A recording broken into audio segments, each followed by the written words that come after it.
Part 1. The post that should never exist. It was a normal Friday night in Austin, Texas. A city full of music, late dinners, and quiet neighborhoods. People were scrolling on their phones, laughing, watching reels, liking photos. No one knew that one post would soon destroy a life. A perfect online life. Jessica Moore, 28 years old. Travel blogger. Instagram addict. Always smiling. Her profile was full of coffee pictures, sunset selfies, living my best life captions. To the world, Jessica was happy, but offline, things were very different. She lived with her boyfriend Ethan Brooks, 32, a tech consultant. Quiet, private, protective, maybe too protective. Friends noticed something strange. Jessica had stopped hanging out, stopped replying, stopped posting stories late at night. But no one said anything. Because couples fight, right? The last post. Saturday morning, 8:17 a.m. Jessica posted a selfie. Messy hair. No makeup. A forced smile. Caption. Sometimes you just need space, broken heart. Comments flooded in. Are you okay? DM me. Call me please. But Jessica never replied. That post was the last time anyone heard from her. Something didn't feel right. 2 days passed. No new photos. No likes. No messages. Jessica's best friend Lena drove to her apartment. Knocking. Calling. No answer. Ethan opened the door. Calm. Too calm. She went to her mom's place, he said. But Lena noticed something. Jessica's shoes were still there. Her laptop was still on the desk. And her phone charger plugged in. Jessica never went anywhere without her phone. Never. Police step in. Police were called that night. Ethan repeated the same story. She needed space. We argued. She left. No signs of struggle. No blood. Nothing missing. Police listed Jessica as missing. For now. The detail no one noticed. The detail no one noticed. One detective, Mark Reynolds, was scrolling through Jessica's Instagram. He paused. Zoomed in on her last selfie. In the background, a mirror. And in that mirror, a reflection. A man's arm. With a distinctive tattoo. Ethan didn't have that tattoo. End of part 1. Social media was meant to hide her pain. But instead, it left a trail. And someone out there had just realized. The internet was watching. Part 2. The lie starts to crack. The internet never forgets. And sometimes, it remembers more than people want it to. The tattoo that shouldn't exist. Detective Mark Reynolds stared at the image again. Zoom. Enhance. Pause. The tattoo on the reflected arm was clear enough. A black compass design. Small scars around the wrist. Mark leaned back in his chair. Ethan Brooks had been checked already. No compass tattoo. No wrist scars. So who was in that apartment? The morning Jessica posted her final selfie? Questioning Ethan again. Police brought Ethan in for another interview. Same calm voice. Same story. She was emotional, Ethan said. She needed time alone. Mark slid the photo across the table. This was taken in your apartment, he said. Whose arm is this? Ethan looked. Just for a second. A blink too slow. I don't know, he replied. Maybe a reflection glitch. Mark wrote something down. Glitches don't wear tattoos. Social media starts talking. Meanwhile, Jessica's followers noticed something else. A comment appeared under her last post. From an account named @Roadtriffunter.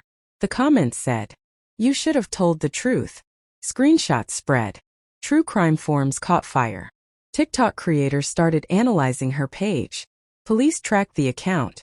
It was deleted within hours. But not before one detail was saved. The account had once been tagged in a photo with Ethan Brooks, a name from the past. As officers mobilized, Mark's attention shifted to a dark sedan parked a few houses down. It hadn't been there when he arrived. He approached cautiously, his hand hovering near his holster. Inside, a man in his late 20s was hunched over his phone, seemingly unaware of Mark's presence. "Excuse me, sir," Mark called out. The man's head snapped up, eyes wide. Before Mark could react further, the car sped off down the street, tires screeching. Mark cursed under his breath. Whoever that was, he was now a person of interest. Meanwhile, at the high school, Emily's friends were giving statements. They described a normal day, class, lunch, a few whispered rumors about Dylan, but no one had seen Emily leave. The last reliable sighting was indeed around 3:15 p.m., heading toward the parking lot. Mark returned to the Sanders household, thinking of the worst-case scenarios. His phone buzzed. It was the dispatcher.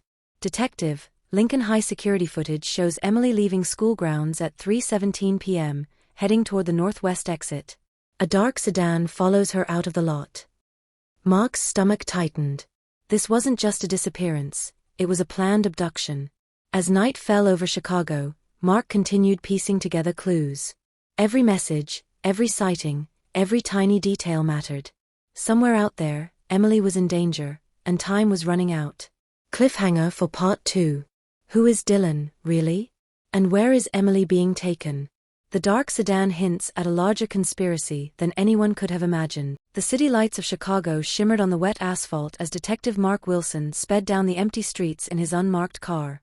Rain had started to fall lightly, drenching the sidewalks and adding a reflective sheen to the roads. Every minute counted now. Emily Sanders was missing, and the dark sedan seen earlier had vanished without a trace. Mark's phone buzzed again. The dispatcher had updates. Detective, Lincoln High's northwest exit camera picked up the sedan turning onto West Fullerton Avenue. License plate is partially obscured, but initial digits are 3C8. Mark frowned. He tapped in the partial plate into the database. Run a cross-check on vehicles with 3C8, registered in Chicago, Illinois. Priority 1. As the officers scrambled to track the car, Mark thought about Dylan. The messages on Emily's phone painted him as a mysterious, secretive figure, but how dangerous could he really be? He had to find out, and fast. Meanwhile, Emily was in the back seat of the dark sedan. She had been blindfolded, and her hands were tied, but her mind was racing faster than ever. Panic surged through her, but she tried to stay calm, reminding herself of what her mother had always told her. Think, Emily. Think. The driver spoke suddenly. Quiet. Don't try anything stupid. We're almost there. Emily tried to glimpse the interior, but the blindfold blocked her vision. The voice of the driver was male, low, calm, but there was an unmistakable coldness to it. Whoever this was, he knew what he was doing. Back at the station, Mark and his team cross-checked the partial license plate. The records returned a match, a 2015 black Chevrolet Impala registered to Dylan Matthews. Mark's heart sank. Dylan wasn't just a boy Emily had met online, he was real, and he was now a prime suspect. Detective Ethan Miller stood quietly inside the interrogation room, watching Lucas Carter through the one-way mirror. Lucas was only 17. Too young to look this calm. Too young to have this many lies. Detective Miller turned to his partner. Kids don't plan like this unless someone teaches them, or unless they think they're smarter than everyone else. Scene 1. The crack in the story. Inside the room, Lucas kept repeating the same lines. I was home. I slept. I don't remember anything. Miller finally entered. He didn't shout. He didn't threaten. He simply placed a photo on the table. It was a parking lot CCTV still. A blurred figure. Same hoodie. Same shoes Lucas was wearing that night. Miller, you know what gets people caught, Lucas? Lucas, I didn't do anything. Miller, no. What gets people caught is repetition. The same mistake, again and again. Lucas swallowed. His hands shook, just slightly. Scene 2, the autopsy detail. Across town, Dr. Hannah Brooks, the medical examiner, called Miller urgently. Ethan, you need to come down here. Now. Inside the autopsy room, she pointed to the report. All 3 victims had the same sedative in their system. Not prescription level. Controlled dosage. Carefully measured. Miller's face hardened. That's not panic. That's planning. Then Hannah added the line that changed everything. And Ethan, the sedative was mixed into dessert each time. Miller froze. Dessert. Sweet. Easy to trust. Impossible to taste danger in. Scene 3, the girl in the shadow. Meanwhile, across the city, Emily Carter sat alone in her bedroom. Lucas's younger sister.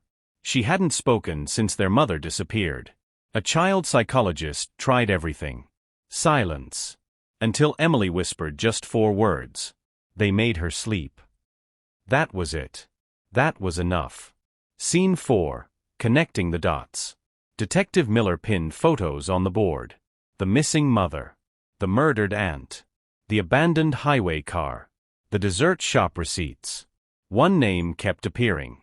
A friend.